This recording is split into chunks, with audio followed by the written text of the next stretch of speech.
दोस्तों welcome in गृहत academy. आज हम देखेंगे 10th स्टैंडर्ड का बहुत ही इंपॉर्टेंट जो सब्जेक्ट है वो सब्जेक्ट है साइंस पार्ट 1। बच्चों देखो, साइंस का स्टडी जब भी हम करते हैं तो वो लॉजिकल सब्जेक्ट है, हमें बाइट नहीं करना पड़ता है, लेकिन बहुत सिंपल है। कंसेप्ट क्लियर करेंगे तो साइंस में आउट ऑफ मार्क्स ला सकते हैं। तो साइंस पार्ट 1 इसका जो इंपॉर्टेंट लेसन है वो लेसन नंबर 4, उसका नाम है the effects of electric current. और इस लेसन के आज हम पढ़ेंगे न्यूमेरिकल्स। तो देखो ये पहला न्यूमेरिकल है, heat energy is being produce. तो हीट एनर्जी प्रोड्यूस होती है इन a resistance in a circuit, जब भी किसी भी सर्किट में क्रिएट होती है ऑफ द रेट ऑफ 100 वाट।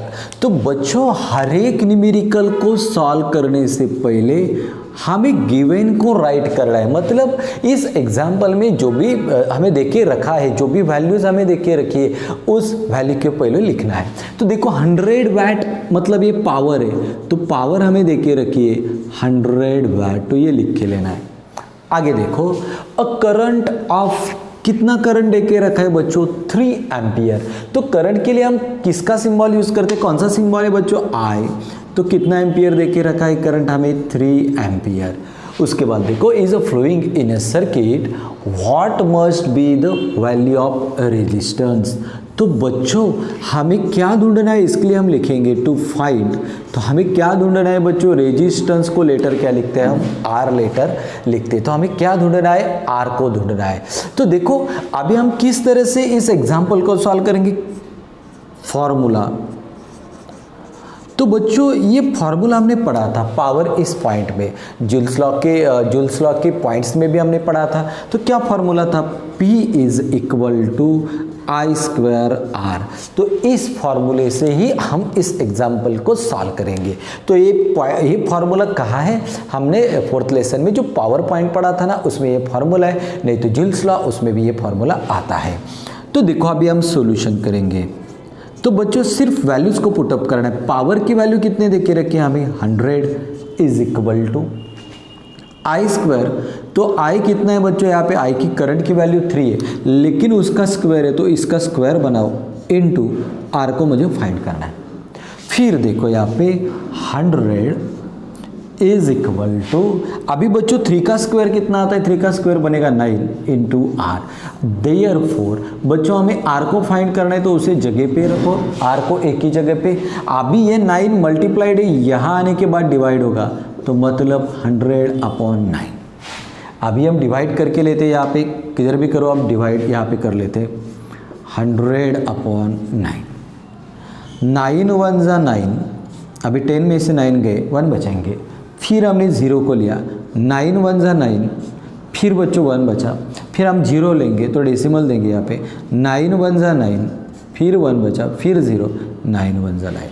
मतलब आगे भी एक ही नंबर बार बार आती है।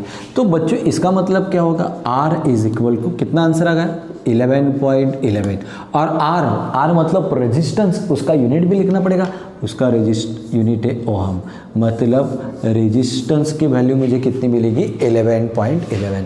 तो इतना सिंपल ये न्यूमेरिकल है, ज़्यादा डरना नहीं है, सिर्फ गिवन लिखो। उसके बाद टू फाइंड, हमें रेजिस्टेंस को फाइंड करना है, उसका फार्मूला हमें मालूम है P is equal to I square R T.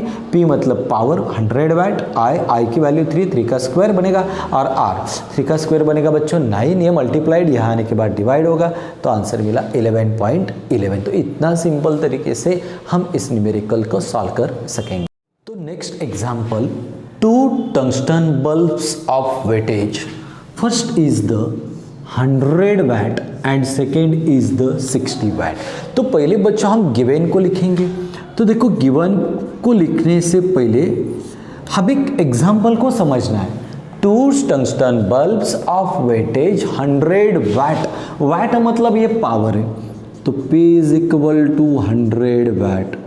फिर 60 वाट, वाट मतलब ये भी पावर है, P is equal to 60 watt.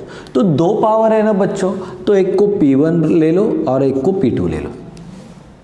Work on 220 volt potential difference. अभी हमें पोटेंशियल डिफरेंस देके रखा है, तो किस लेटर से हम पोटेंशियल डिफरेंस को रिप्रेजेंट करते हैं, तो पोटेंशियल डिफरेंस V लेटर से रिप्रेजेंट होता है। कितना देके रखा है 220 volts. They are connected in parallel. दो सीरीज होते हैं, एक सीरीज होता है और पैरेलल कॉम्बिनेशन होता है। तो ये एक सीरीज पैरेलल कॉम्बिनेशन में कनेक्ट करके रखा है। हाउ मच करंट मतलब हमें करंट को ढूंढना है। तो टू फाइंड हमें क्या ढूंढना है बच्चों, तो हमें करंट कौन से सिंबल से रिप्रेजेंट करते हैं, आई की वैल्यू को ढूंढना है। अभी फॉर्मूला हमें सोचना है बच्चों, पावर दे के रखिए तो फॉर्मूला उसी पॉइंट में होगा। तो टेक्स्ट बुक में पावर ये पॉइंट हमने पढ़ा है ना, तो क्या फॉर्मूला था, P is equal to V I, power is equal to P is equal to V I, ये फॉर्मूला है और इसी से हम इस एग्जाम्पल को भी सॉल्व करेंगे। सॉल्यूशन देखो, P की वैल्यू मेरे पास दे के रखी है या नहीं, तो देखो मेरे पास P की दो वैल्यूज है, मतलब मुझे पावर है ना वो एक ही लिखनी है। तो P इज इक्वल टू, हम एडिशन करेंगे, दोनों को मिला के लिखेंगे, पावर एक ही लिखनी है। मुझे एग्जाम्पल में दो दे के रखी है, मुझे दो अलग अलग नहीं लिखने, एक ही बना के लिखनी। P इज इक्वल टू, दोनों को मिलाएंगे, P1 प्लस P2, दोनों को मिला के लेंगे।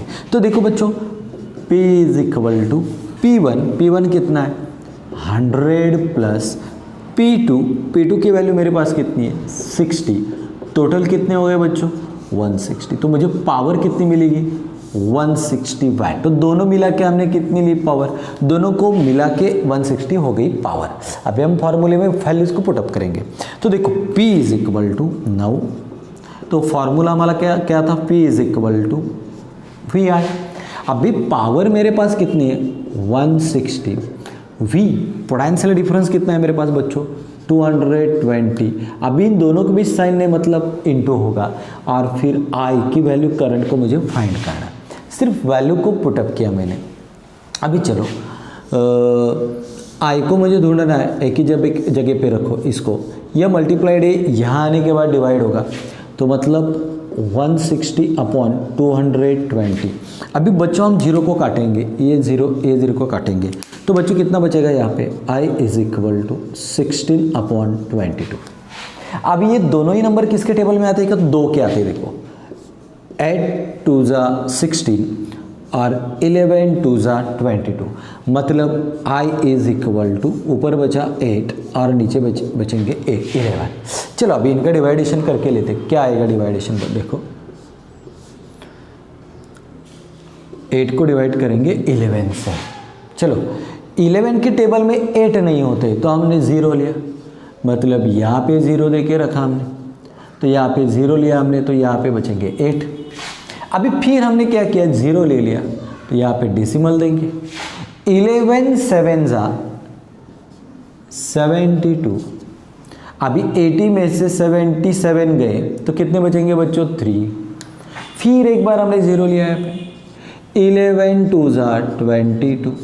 अभी कितने बचे बच्चों 8, तो मतलब आंसर वही आगे आएगा। तो हमें 2 डेसिमल तक ही आंसर चाहिए, तो आंसर क्या होगा बच्चों यहाँ पे, सो I इज इक्वल टू, कितना आंसर मिला बच्चों 1.72, और I का यूनिट क्या है, करंट का यूनिट है एम्पियर, तो ये हमें लिखना है। मतलब हमारा जो आंसर जो बनेगा ना, वो आंसर क्या बनेगा बच्चों यहाँ पे, I is equal to 0.72 ampere, ये बना हमारा आंसर। इतना भी डिफिकल्ट नहीं है, बहुत सिंपल तरीके से जाना है। पहले तो हमें गिवन लिखना है, 2 पावर्स दे के रखे थे 100 एंड 60, दोनों को मिला लो तो कितने हो गए 160। फिर हमें I मतलब करंट को ढूंढना है, उसके बाद formula P is equal to V I, तो इसमें सब वैल्यूज डालेंगे तो हमारा आंसर होगा, final answer 0.72 ampere. Next example number 3, who will spend more electrical energy 500 watt. बच्चों हमें गिवन तो लिखना है। अभी देखो ये 500 वाट टीवी सेट इन 30 मिनट्स और 600 वाट हीटर इन 20 मिनट्स। तो देखो कहाँ पे इलेक्ट्रिक एनर्जी ज़्यादा लगेगी, टीवी सेट 500 वाट का और हीटर यहाँ पे 600 वाट का है। तो टीवी सेट को हम कितने मिनट में इस्तेमाल करते हैं 30 मिनट्स, और हीटर को 20 मिनट तक इस्तेमाल करते हैं। तो देखो बच्चों पहले तो गिवन लिखना है। तो देखो यहाँ पे 2 पावर्स है, 500 वाट और 600 वाट, मतलब पावर, पहली पावर है 500 वाट, दूसरी भी पावर है, कितनी पावर देखी रखी है 600 वाट, तो इसको P1 और इसको P2 लिखेंगे। अभी देखो पढ़ो, उसके बाद 30 मिनट्स और 20 मिनट्स, यहाँ पे टाइम भी दो है, तो किस तरह से लिखेंगे T1 पहला टाइम क्या है बच्चों 30 मिनट्स, तो देखो टाइम मिनट में नहीं होता है, वो सेकेंड में होता है, तो इसको कन्वर्ट करेंगे हम सेकेंड में, तो 30 मिनट्स इनटू, अभी एक मिनट में 60 सेकेंड होते हैं, तो 60 से मल्टीप्लाइड करेंगे, 3 6 18 और ये 2 0, कितने सेकेंड हो गए पहले को हमें 1800 सेकेंड। अभी दूसरा टाइम है, कितना टाइम देके रखा है बच्चों 20 मिनट्स।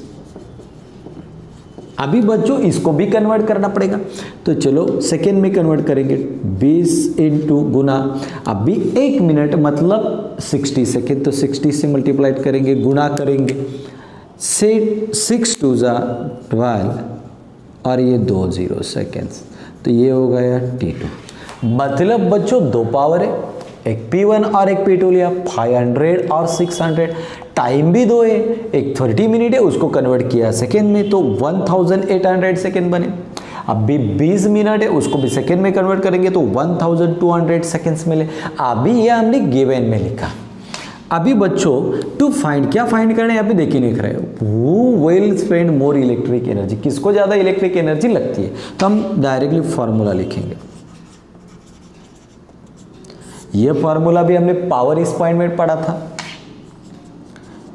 Electric energy